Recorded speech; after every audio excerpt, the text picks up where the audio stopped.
All right, so I'm going to help you guys through your structure of an atom notes. So there's three main parts of an atom. We have, and the order doesn't really matter, but there is our protons, our neutrons, and our electrons.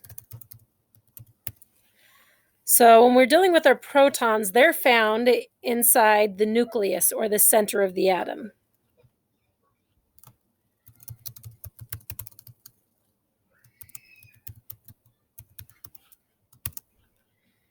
And then our neutrons are also found in the center of our atom. And now our electrons, which I misspelled, electrons, they're found flying around on the outside of the atom.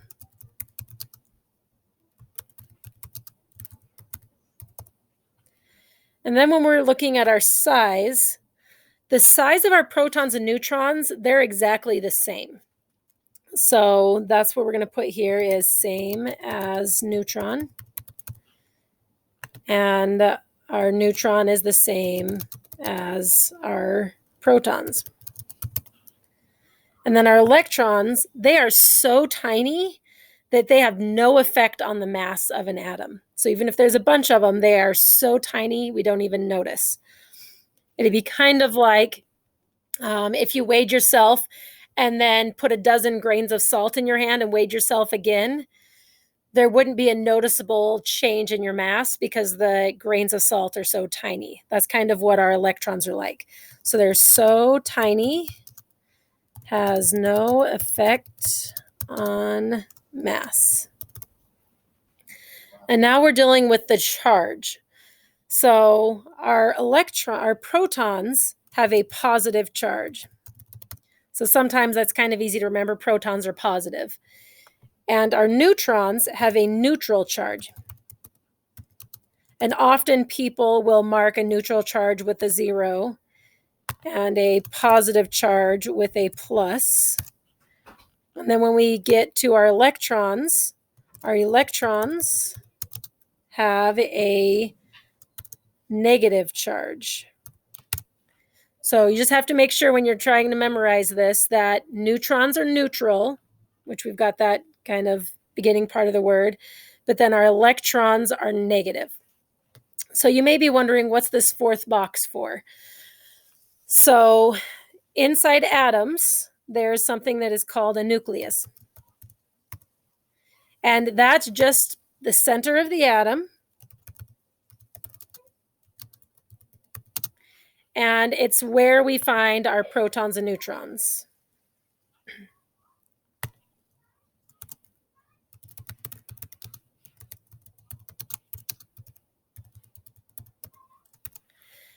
And so when we're dealing with the size, since our protons and neutrons are both in the nucleus, they make up the mass of the atom.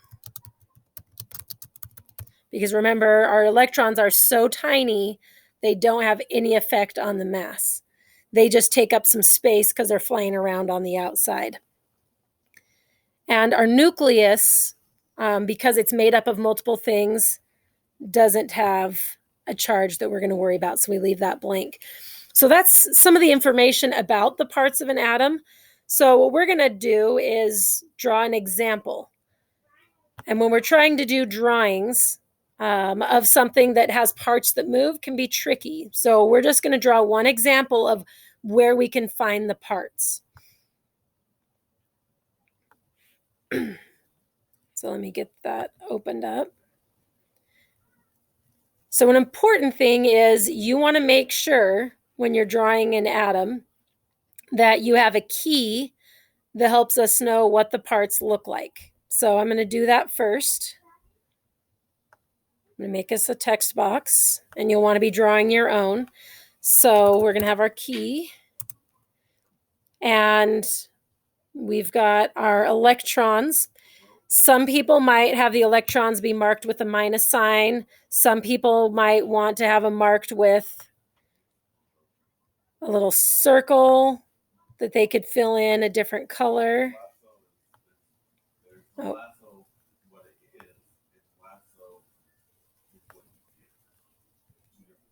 And you could do that instead and say that we'll have it be filled in red. Our electrons are red. You can decide. Some people might have it a red circle that's got a minus in it. You can decide. I'm just going to do the circles rather than the symbols because that'll be a little bit easier for me to draw out on the computer. So my red circles are going to be electrons. And then I am going to make another circle to be my protons. But remember, our protons are bigger than our electrons. And I'm going to turn this one purple. Or I guess that's blue. And that will be my neutron. And then I'll make another one that will be my proton.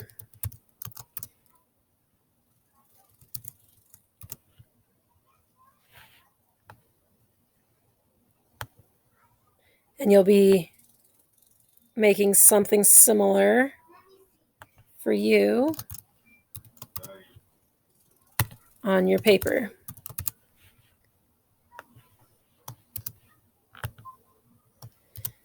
And if you're going to be using colors, then obviously you'd want colored pencils. Otherwise, it might be better to use symbols, or you can have patterns that could fill in your circles. Could work for you. So now I've got my key that lets me know what this stuff is going to look like when I make my atom. I am going to have us make a model of a carbon atom. Carbon has 6 protons, 6 neutrons, and 6 electrons. So I'm going to want to make sure I put stuff in the right place. So my neutrons and protons, remember, they're kind of jumbled up in the center of my atom. So I'm going to hurry and get 6 of those. And I'm just going to drag them and make a little pile. And you would be drawing your 6 protons. And then I'm going to need to make 6 neutrons. And I will drag them to be jumbled up in here.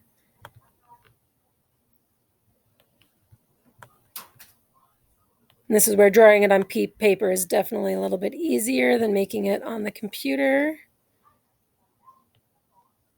All right, so that would be an example of my nucleus. I've got my protons and neutrons jumbled up here in the middle. Now I also have 6 electrons, and they're flying around crazy on the outside, so I want to make them distanced. Did I get 6? Okay.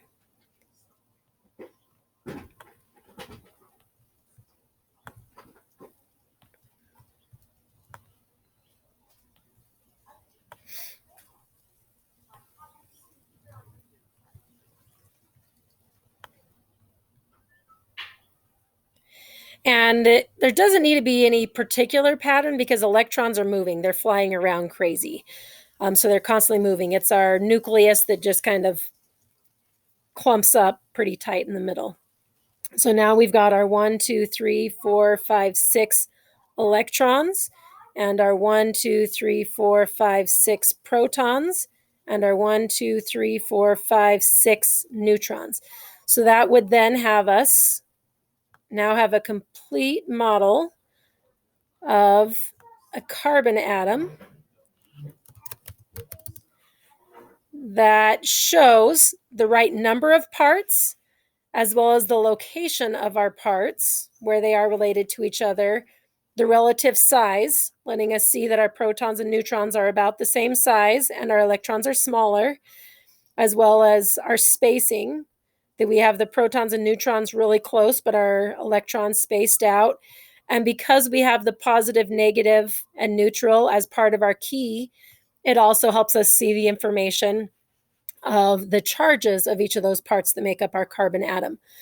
And there are different ways that you could do this, but this is one example on how you could show that information we have in our table as a model.